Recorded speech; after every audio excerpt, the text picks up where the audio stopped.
Sunday afternoon. So this sub's got to go in that hole. So I had to climb in there and make sure I didn't leave nothing in the bottom chamber. And yeah, we're going to get this started, guys. It's back. It is back. And you can barely see, yeah, the port drop. But anyway, yeah, everything's in, wired up. This is the sub that I rebuilt on YouTube Live. There's another one in there that I rebuilt somewhere in a video. It would be this one here with no motor on it. So that one and that one are two that I rebuilt. They're like brand new. And that sub right there, she ain't got her booty cover on, so she's a slut. But the rest of them are good girls. But anyway, yeah. Now, a couple things I need to do at this point. It looks like it could definitely rain, but this is a nightmare in here, guys. This amp has to come out and move up to like here. Yeah, that much. We may or may not be covering up Bass Caddy's name, but it needs to come up because see how close. Look at, see how close those are. I don't like that any more than you like them, guys. Over here, it was so close I had to put a little spacer in there, a little piece of cardboard. But anyway, yeah, we're gonna pull that, which it sucks. I gotta pull the fan and everything off. But yeah, I gotta pull that. I gotta make new wires that come from my terminals over there back. But right now, I'm gonna get my multimeter and I'm gonna ohm out each side just to make sure that they're good, guys. So I'll be back. Guys, it's only been like 30 minutes. I don't screw around. You'll learn that quick. I try to get crap done. Now, does it look like this amp here might be going a little bit downhill? Maybe. Can I move it up any higher? Probably not, you know? I mean, hey, it is what it is, guys. We ain't perfect here, but it looks a lot better. Look how much room I got under there now. I moved it up level with this kind of. I got plenty of room for my RCAs. Yeah, I don't know what happened to this amp. This is definitely an amp that DS18 had and sent back to me. It could have been the one that replaced, you know, what left them marks on there. And I love these amps, guys. I've got 14,700 watts out of one of them, wired at 6.7. Ryzen, I believe, to like point, I don't know, it's like 1.1, maybe a 0.8. I don't have to watch the video, but anyway, or look at the picture. But they have just been awesome amps. Did I blow a few of them? Yes. Was it my fault? Yes. I mean, the amp, the book clearly states 1 ohm. Were they at 3.3? Yeah. Are they going back in at 6.7 now? Yeah. But the Blazer, they're at a half in the Blazer, and they do great. The Blazer's done awesome with amps, so, you know, it is what it is, guys. But anyway, Miss Deb's back with one of my other amps, so we're getting ready to stick it right here, guys. We gotta hide them, yeah. All right, guys, I'll be back. It has been a long time, guys, since it's been like this. Like right after Ruckus, because that amp, well, the amp that was there, I lost it at Ruckus. So, yeah, it's an emotional moment for me, guys. So, yeah. Anyway, I'm ready to get this bitch back together, and here's something. So, just wish me luck. Yeah, that amp was still good. Yeah, everything was still good. Okay. I'm just making sure. You know, sometimes I get in my head. But I'm going to start putting power wire on this. So, yeah, wish me luck. It's getting there, and it's losing that clean look from all the wiring. But, I mean, guys, it is what it is, you know. And these always look so bad. I don't understand it because the wire pulls down so much. But, guys, when I unhook amplifiers, I always tape up the ends of my wires with masking tape, which that's a shitty tape job on that one. I get it. And it's over here by the ground. But anyway, I always try to tape my ends up just cause. And then I hook the wires to the amplifier. And yeah, then I'll untape them one time, hook to the battery. But you can kind of see what I got going. I did it a little cleaner this time by running that RCA above that. But and that remote wire. The rest of it, I have no idea. We're just, at this point, we're rolling with it. I think I need one more remote wire, which is right there. And I gotta try to find a way to snake it through here to come down and into there. But anyway, I'm just giving y'all a quick update because we're getting shit done. All right, everybody. Now I gotta start wiring things to the battery. Yes, I said battery, not battery. But anyway, I got my fan wires. I got to dig the rest out from over there. Got my fans all back in. Before anybody asks about my fans, because I know some of you are OG on the channel, some of you guys are new. I have very little room, if you look, in this Jeep Cherokee. So I have to utilize all the room, which is why I have 2 amps that way and 2 strapping down with the C-Max. Things hidden in the sides, you know. And that happened. That's okay. It's a DeWalt. They're durable. But anyway, why I have these fans is obviously, like, my wife has fannies in the back of that. I have no room for fannies.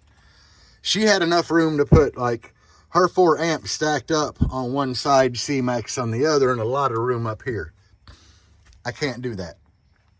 There's literally not enough room from here to the enclosure to stack. So it took me a long time of thinking, because these amps like to get pretty hot. It's like at the sundown show in the middle of summer, it's hot as hell. So I looked on the old Amazon and I found these little 7-inch radiator cooling fans. That's literally what you find them under. 7-inch cooling fan, 12 volt. They don't have no problem at 16 volt. I've been running them like over 2 years. Now, before you ask about the brackets, that is just some crap I welded up out of what appears to be 1/4 inch, half-inch wide flat bar. I think I had a 20-foot stick, made them, and it appears down here, you know, like right there, you can see, I believe that's 3/4 inch. So I'd been a 1 inch wide, because that's 3/4 inch square tubing. Anyway, yeah, I just welded that up one evening to hold all 4 of the fans. We're sitting really close to the amp at a lot of spots. That's some furniture padding to keep it from scratching. It don't really touch, but, you know. Now, I zip tie the fans on. You know, I drilled the hose for the fans, but I just zip tie them on. It's easier than fighting with nuts and bolts, and it is very sturdy zip tied on. Who cares? It works. So when they have to come in and out, it's just easier to cut the zip ties than to take everything out. So we got the speaker wires hooked up on the side of the enclosure and ran out. We're still strapped. I got all my amps set. These are my slaves on the bottom, masters at the top. And yeah, right now what I need to do, I got my strapping cables and everything in. My RCAs are what? RCA, yes, strap cable. Yes, we are good. It looks like I need to hook up hot and ground wires. So, all right, guys, that's where I'm headed next. Yeah, it ain't the cleanest in the world. There's just so many wires, man. Whatever. But everything's in. The only thing I haven't wired up is them 3 fans, just because that fan wire was already here. Right now, I'm getting ready to turn the key on. Let the head unit come on and just see if by chance the amplifiers all come on. Cross your fingers. Cross your fingers, guys.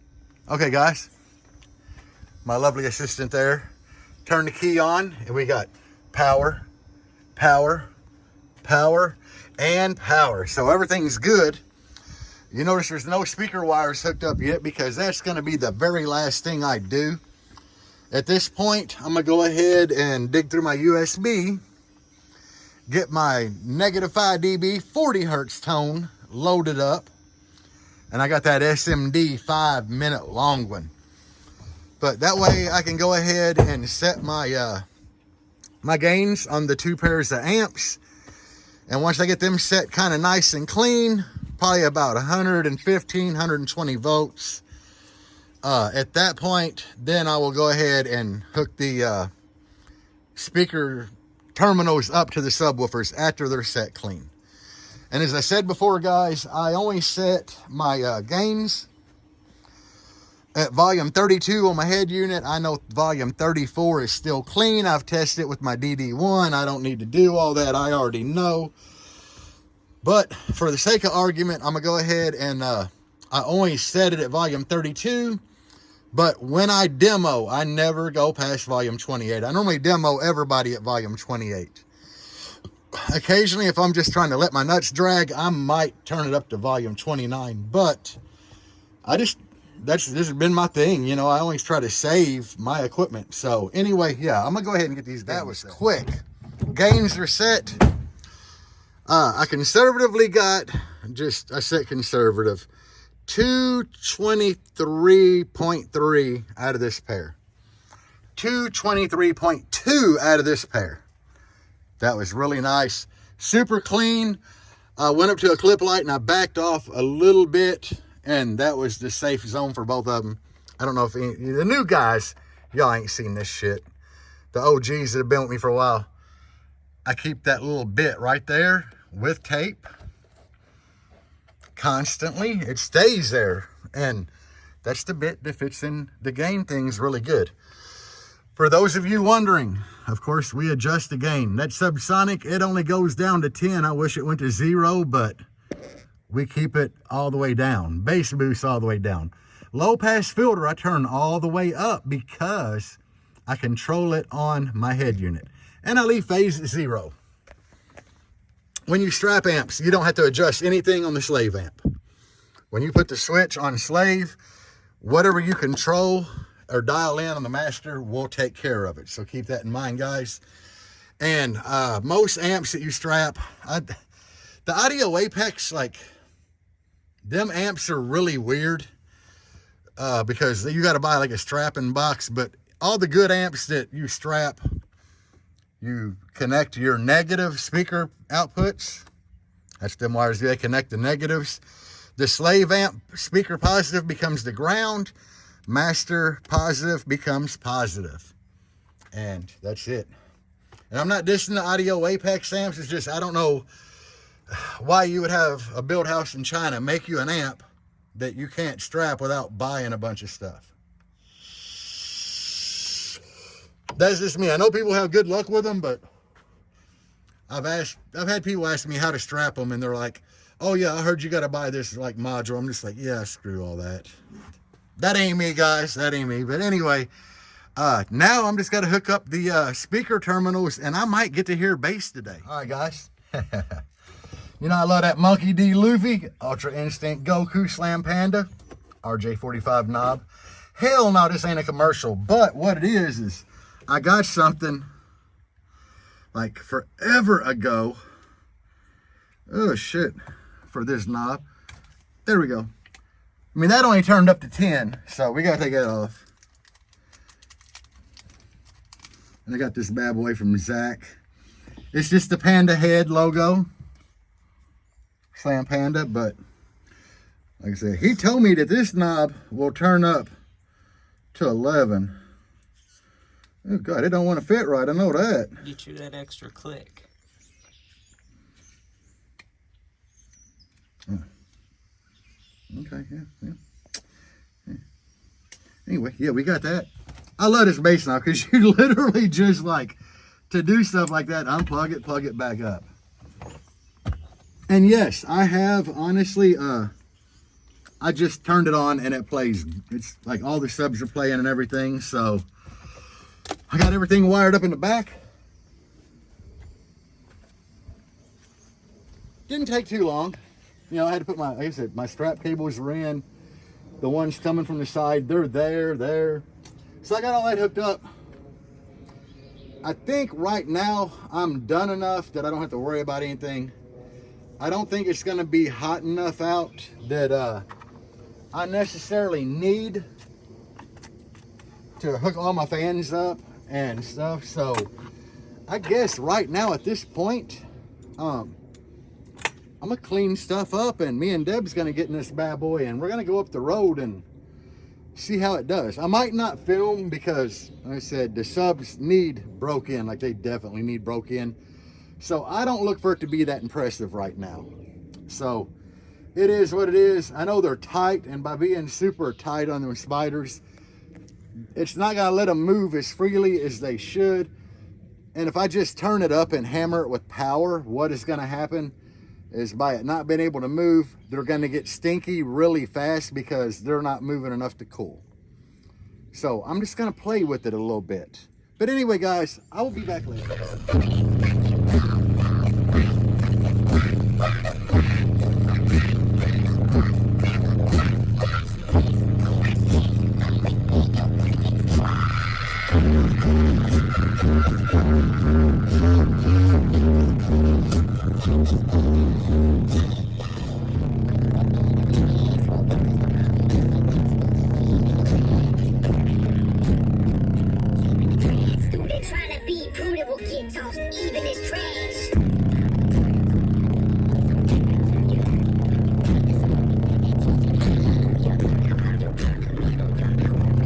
A couple little clips in here.